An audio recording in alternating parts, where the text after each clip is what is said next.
Okay, let's run it back for game 2 of the same matchup. We just reset here. Or match 2. So Second match. match game 1, match 2. Yep, got it. Yep. All right, hopefully I can tighten up the play a little bit this turn. This set.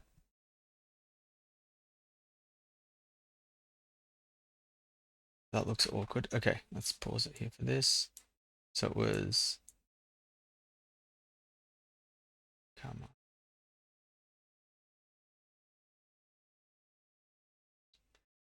Okay, now let's see. It was Falling Star and something else.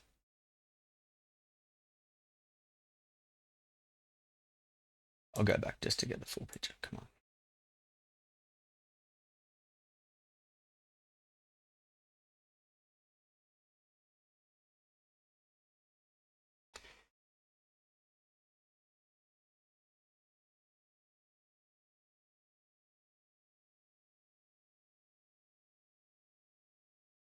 Yeah, there we go. All right, so we open up double star ride flash.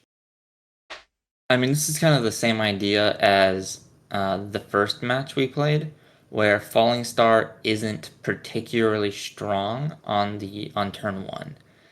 There's matchups where falling star turn one is like extremely really good, but Darius is not one of those matchups. Luckily, we're lucky enough to find that 2-drop off the top, play the merchant out. I mean, this is a pretty good hand. I mean, lots of protection, a cleave to get over, his first unit. Um, And enough I mean, that's merchant to sort of set it yeah, up. and then merchant just kind of gets you to whatever you need. Um, that's usually the best use case for cleave is just kill whatever the first thing that they summon is. Yeah. So And we're drawing the Void Seeker to contest this Kaisa. I mean, like, we're in a really good spot here. okay, so one I'm flash, gonna, the second one's redundant. You ditch that. yeah. You don't really need both. And, like, you really don't want to just, like, draw into the third one. And, like, 3 flash in hand is, like, flash is super valuable, but you can kind of only get value out of it once a turn. So having 2 in hand is, like, one of those cards is going to be dead for at least 2 turns. So So there's here, no reason to keep both. off the candlelit, you've looked at a Kaisa and a Ride. Yeah, you're probably gonna put the Kaisa on top and the ride on bottom. Yeah, we already have one ride, and then Kaisa's a great play that we can do next turn. Yeah, because we can do Kaisa plus his cleave if we want to. But probably what's gonna happen is I'm gonna Void Seeker your Kaisa, and then accelerate my Kaisa in next turn. Yeah, you go Kaisa in, go Void Seeker. You do kind of have to play around game one. It's not that big of a deal because like most Dariuses don't play it, but post side you might want to play around like Call to Glory because like Call to Glory on the Kaisa there is like really strong for Darius. Just being able to like keep their Kaisa on the board is like a pretty big tempo. But I wasn't particularly worried about it for 2 reasons. One, game one, they probably don't have it in the main deck. And then two, I have a second out for the Kaisa in Kaisa Cleave next turn. So I felt pretty safe just tossing the Void Seeker out. He's going to go for an early Darius play. I think I just ride here. Yeah. If your opponent like taps out in order to push your unit, like you can pretty safely just do the ride the wind. Um, and then I'm going to be able to go to 2 points here, which means once I conquer this Zon and then hold for turn, I'm going to be able to go to 4 points on my next turn, which is like a huge swing in tempo. Like I actually think it was super wrong for Oz to attack here, simply because giving me that ride means I completely like swap the point tempo into my favor because now he's going to be behind me for the rest of the game. So he's like, just off that play, he's already lost the going first advantage by letting me get that off turn score. Another decision here that's interesting. Off the ride, the merchant, you've Mhm. ditched the Kaiser. Yeah. Because, So yeah, go ahead. a number one rule of thumb for like merchant or like any sort of discard effect is you always want to pitch your units, or even with your mulligan, you always get rid of the units first because you're gonna draw into more units. Like you see, we drew into a Darius. Um, in fact, I'm probably gonna pitch this Darius for the Zon when we conquer, because the idea is you're gonna draw into units. Uh, Two, if you do draw into units, you don't want your hand to be all units. And three, if you don't draw into units, the spells are gonna like get you there anyway. Like the best part about Annie is all of her spells are like crazy powerful. So like you either draw into more units or you don't. And like the only situation where you lose is if you pitch your spells and then your hand is all units. Does that make sense? Yeah, so to sort of recite that back to you, this is one thing Yeah, that I yeah. didn't kind of get until you've shown me and I've started playing it and feeling it, is like that when you get a handful of units and you're bottlenecked, Yeah. you can't It's like you play it can all you out. only play like a unit a turn. Like you don't need more than one unit in hand you don't need more than one unit oh my God. In your hand at You any don't one time. need, you don't need more than one unit in hand at any given time. Yeah. Um And so like yeah, pitch the Kaisa if like we're gonna draw into it another unit, and if we don't, it's fine. Like our merchant is like enough to sustain, right? Like even if we, aren't able to double conk next turn, like that's fine. Like you can't pitch the cleave and you can't pitch the flash. Like And you can get through if you your pitch spells too, cleave, right? you have no way to beat this Darius. I'm sorry. You can like get through your spells faster because of Annie's ability, like being able to dump them on their Yeah, turn yeah, and stuff. exactly. Like any card you can like that's like cheap or can be played on your opponent's turn is like never worth discarding with the discard effects, because like the cleave is basically costs you nothing to play, and the flash is like sort of flash is kind of like Zanya's, where like it gets better the better the units you have on the board are, because it basically just lets you protect any number of units that you want to. um Yeah, so that's super yeah. useful. Yeah, When I first just a started good out, rule of thumb, pitch the units, not the spells. And see, that's what I do. I pitch the Darius. Oh, look at that. I drew another Darius, right? So like if I had pitched Cleave the first pitch, my hand would be like Darius, Darius, Kaisa. And it's like that's an awful hand. Like no one wants a hand with Darius, Darius, Kaisa.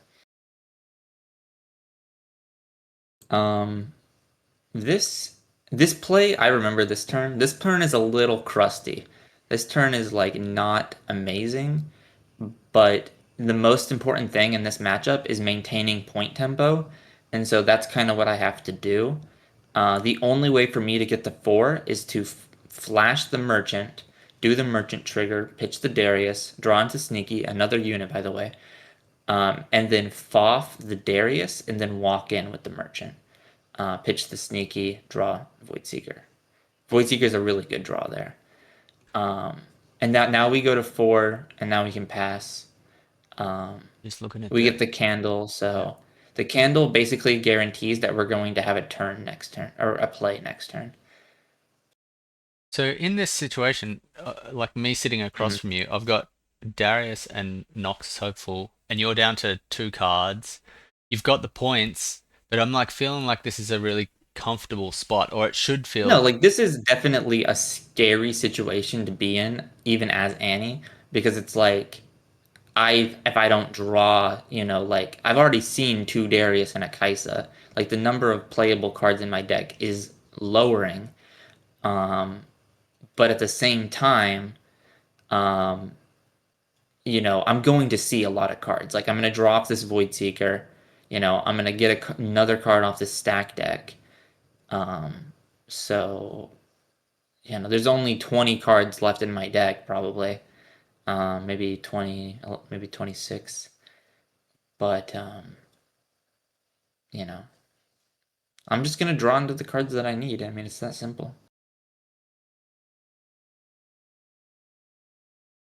Like the number one way you'll lose with Annie is if you bet against yourself. Like if you say, "Oh my God, I'm not going to draw the cards that I need," then yeah, you're not going to, and you'll lose.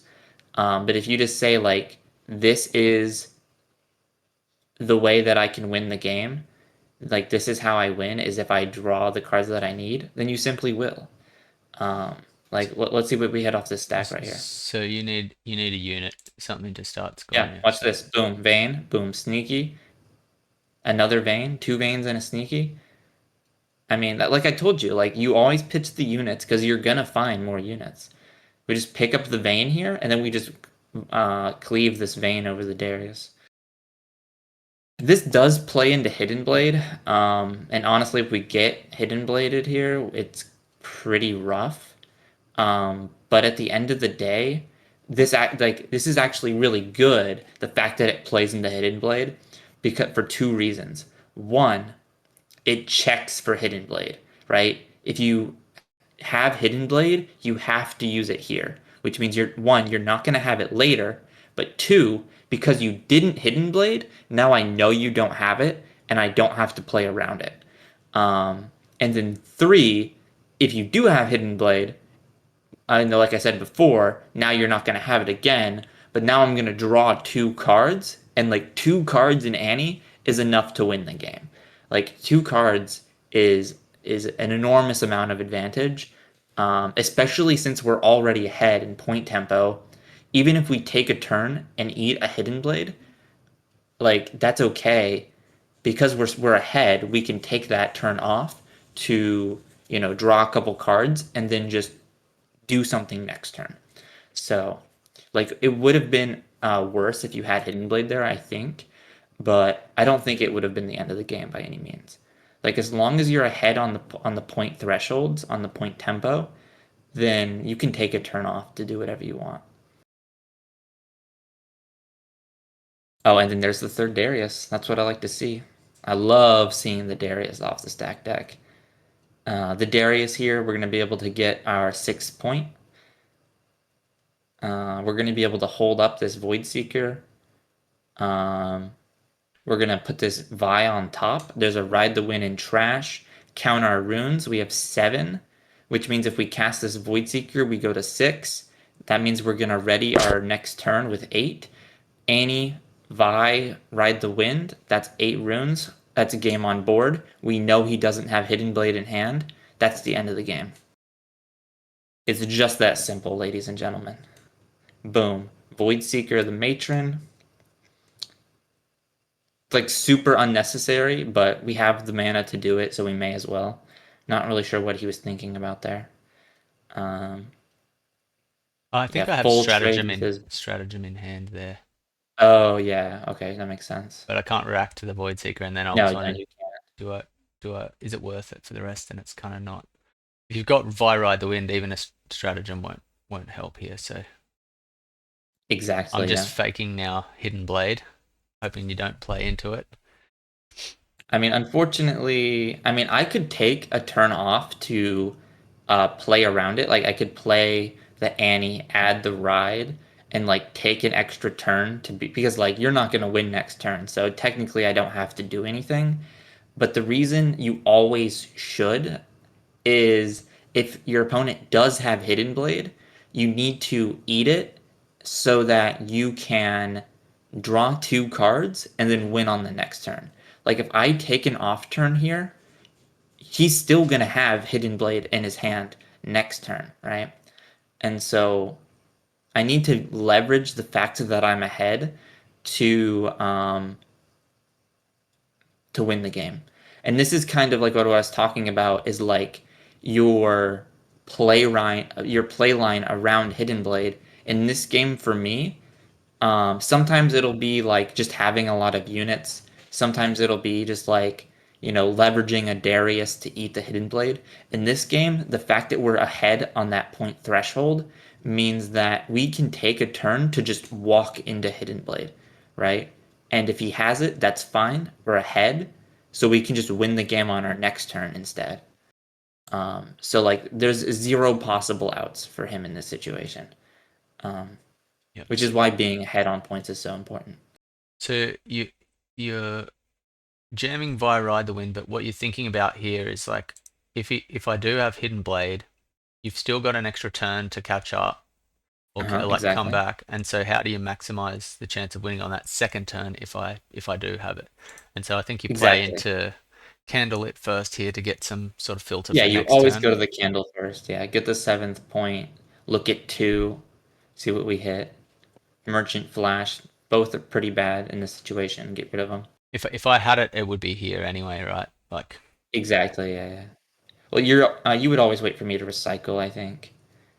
I'm gonna recycle 7. I think. Go to 10.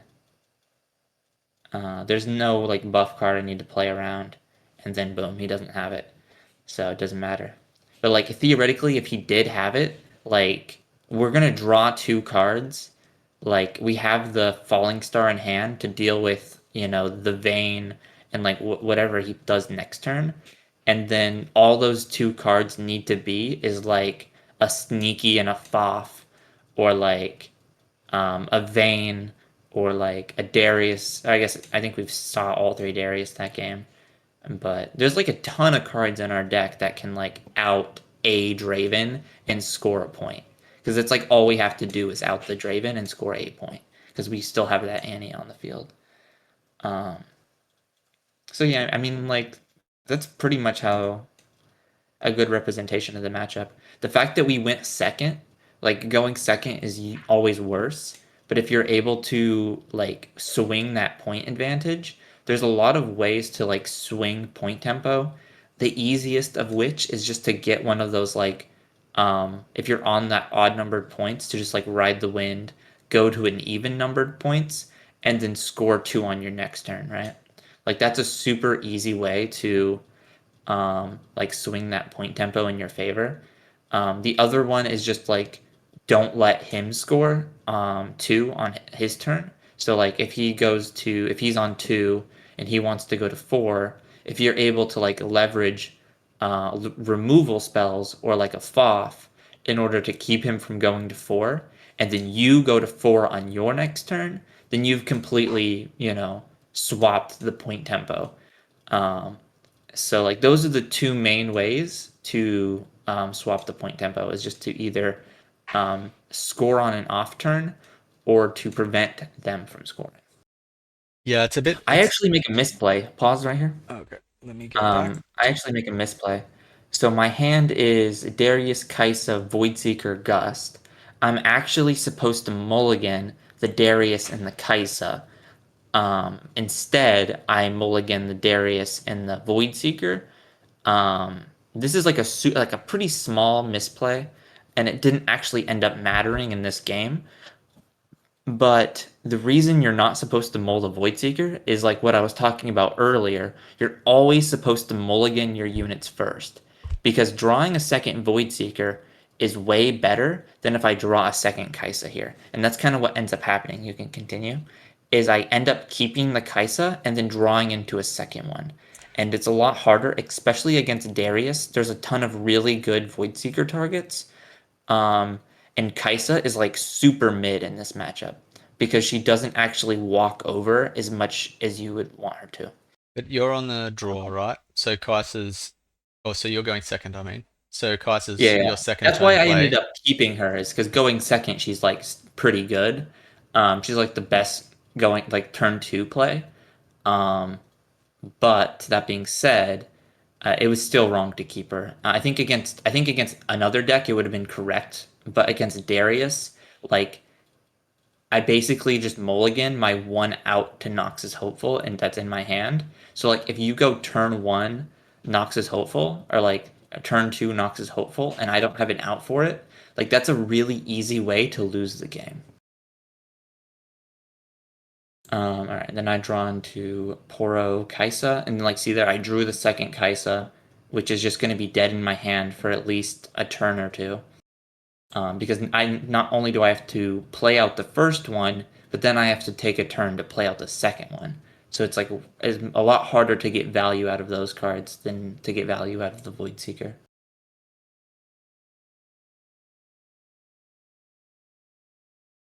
You ended up just passing on your turn one, which is like pretty unlucky. But I mean, Took Darius doesn't play a ton of two drops. I think they play like six. So sometimes that'll happen where they just pass.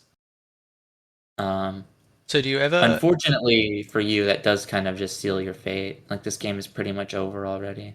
Okay, so you're going. Um. Okay, so here's a question. What's You're up? you're already at even point parity, right? So you're already That's correct. on the twos. So Yeah. because your hand is 4 units, do you ever prioritize um playing the merchant out here over like an Yeah, I accelerated mean, you Kaiser? could play out the merchant. The problem is that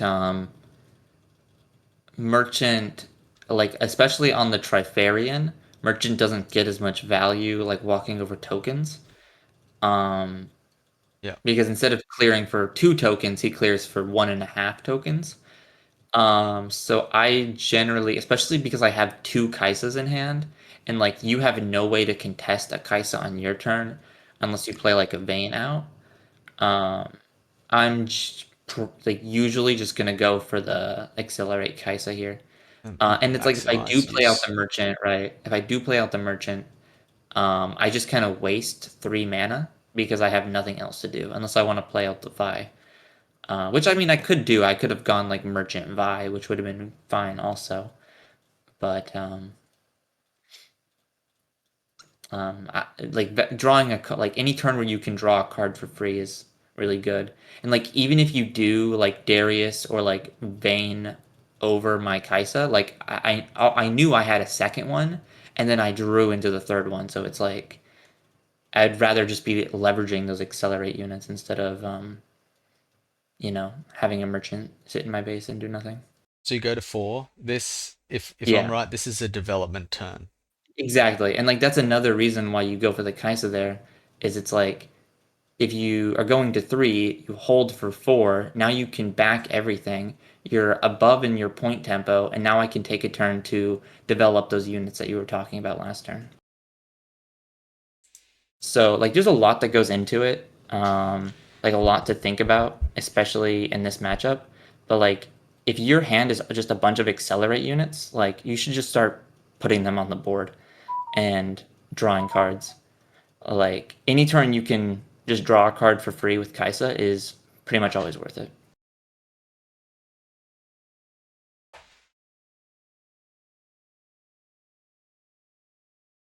Okay, I'm into the hook with no seal. Gonna choke myself out again.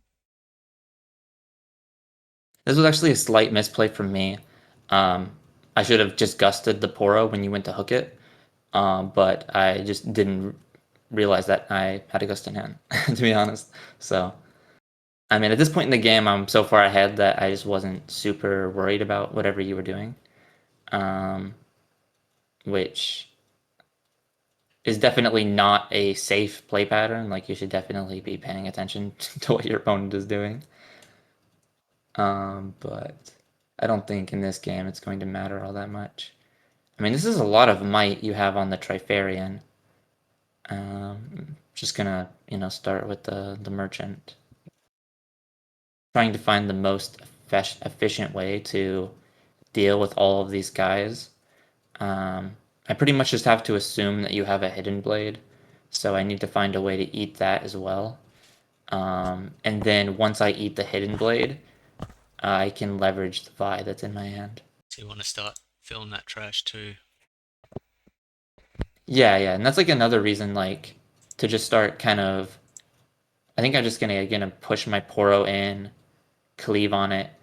Um, this is pretty good play. I really like this play because it trades for all of your units or for all of your tokens, and then it's a really feels bad for you to hidden blade, which means instead of doing hidden blade on my Darius, where now your hidden blade is eating both my Darius and my hidden blade.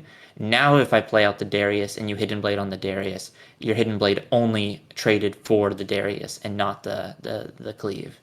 So I end up getting like way more value out of doing the cleave on the Poro than if I had done cleave right here. Yeah, see, like you're gonna play the Hidden Blade, and like that's completely fine. Like now I've eaten the Hidden Blade. I drew 2 cards. Like my graveyard is getting super full. Um, like I'm in a really good position to win this game. And like that's like another great way to beat Hidden Blade is just force your opponent to use it for the least amount of value possible. And like Hidden Blade on Darius is like not sufficient value. Like that is like the lowest amount of value that they can get out of it. And then like if you look at our hand, you look at we have so much follow up right now that Hidden Blade is not going to be nearly enough to stop us.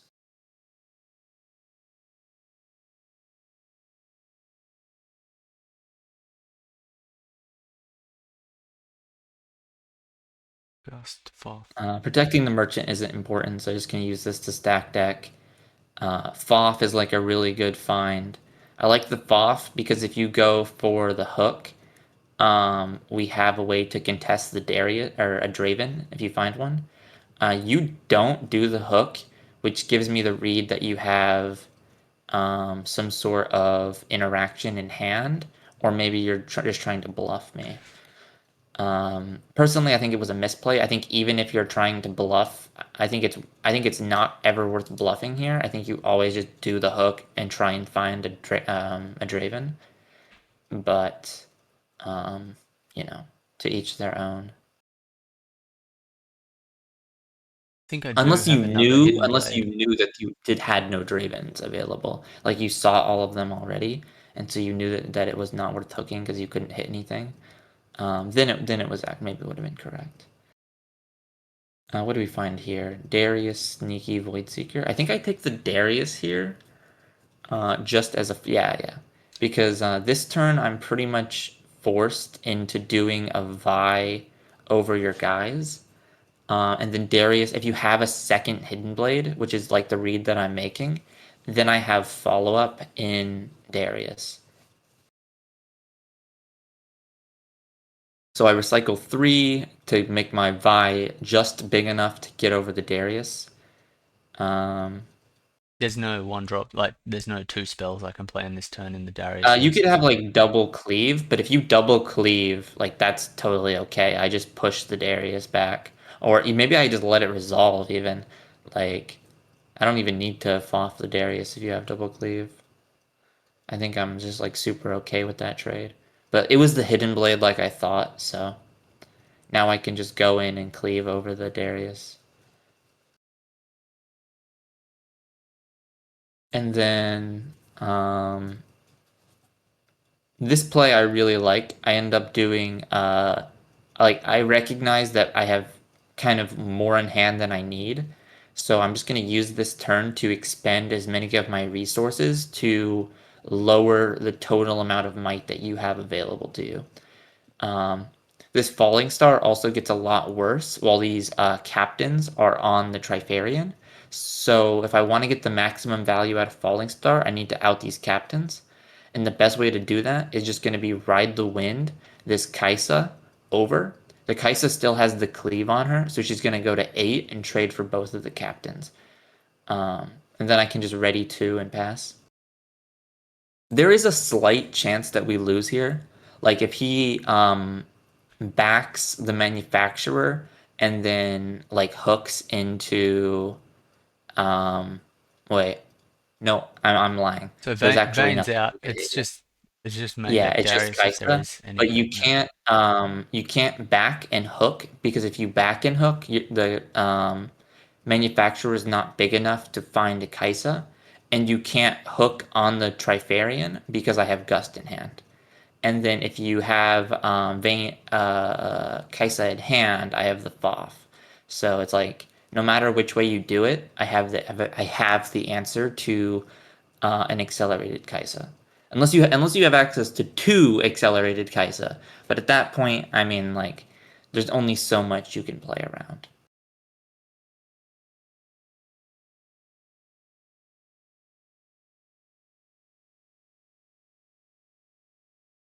So here I have to go for Kaiser, I think.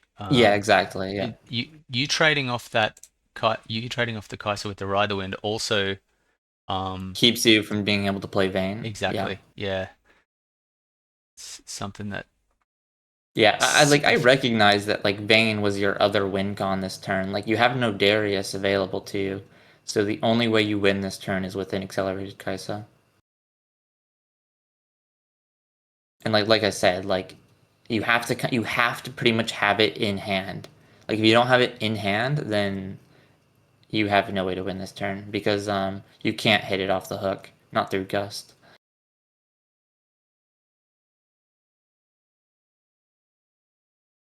so there's a long pause here while I think, and then I think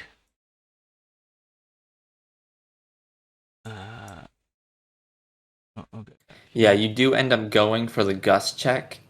Um like you're like, okay, I don't have Kaisa in hand. My only way to win this turn is to have a Kaisa. So, and the only way to hit a Kaisa is to hook my manufacturer. So that's what you end up doing. So I hook it But gets then I had, gusted. Yep. yeah, but like, like you can't play around that by backing because if you back the manufacturer, It's not then the big enough. manufacturer is not big enough to hit Kaisa. So I don't think Yeah. like generally it's correct to back before the hook, but I think in this situation it was reasonable not to as a way to play around. Okay, I'm lying. You had captain in hand. You could have just played the captain and then done hook on that.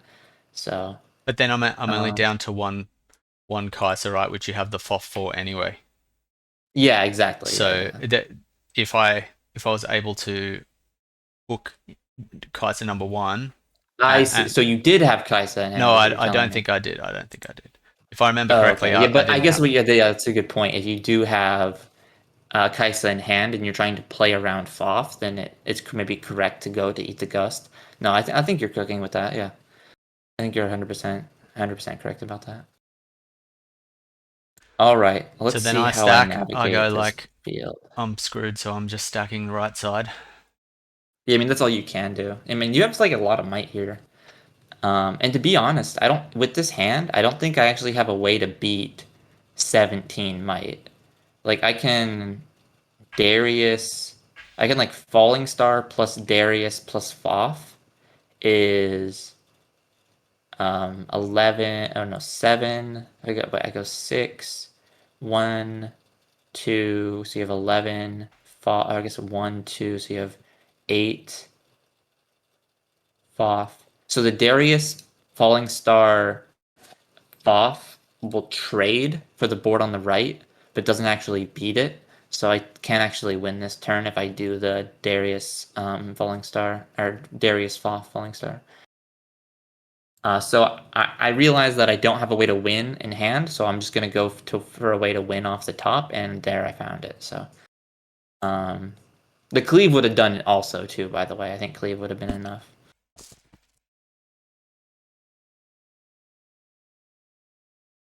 Wait, would it have been? No, it wouldn't have been because Darius, cleave, yeah, FOF, three. Is there only one token there? there was 5 tokens there. 10. You had 17 represented. Yeah. But I mean, again, like sometimes if you just don't have the tools, you just gotta go gambling. And some people don't like that about Annie. They're like, I don't like gambling. But the whole deck is built to be as consistent as possible. So like even though it looks like gambling, it's like super rigged in your favor. It's not nearly as close to how gambling Darius and Aurora is, where there's those decks literally just like sacrifice a child to the blood god and hoping that they find the cards that they need. With Annie, you kind of build your own luck. Um, But you've got to. I think you said it really well last time I spoke to you, which was that every little bit that you can squeeze out of your plays counts and it compounds. And so, yeah, like, yeah. if I mean you that's what I mean. Like building your own luck is like every time you choose to draw a card off of Kaisa, you're thinning your deck. Every time you slip a stack deck into a play, you're thinning your deck. Every time you develop a merchant and like move him or like flash him, you're thinning your deck. Like you're getting yourself one card deeper to the card that wins you the game.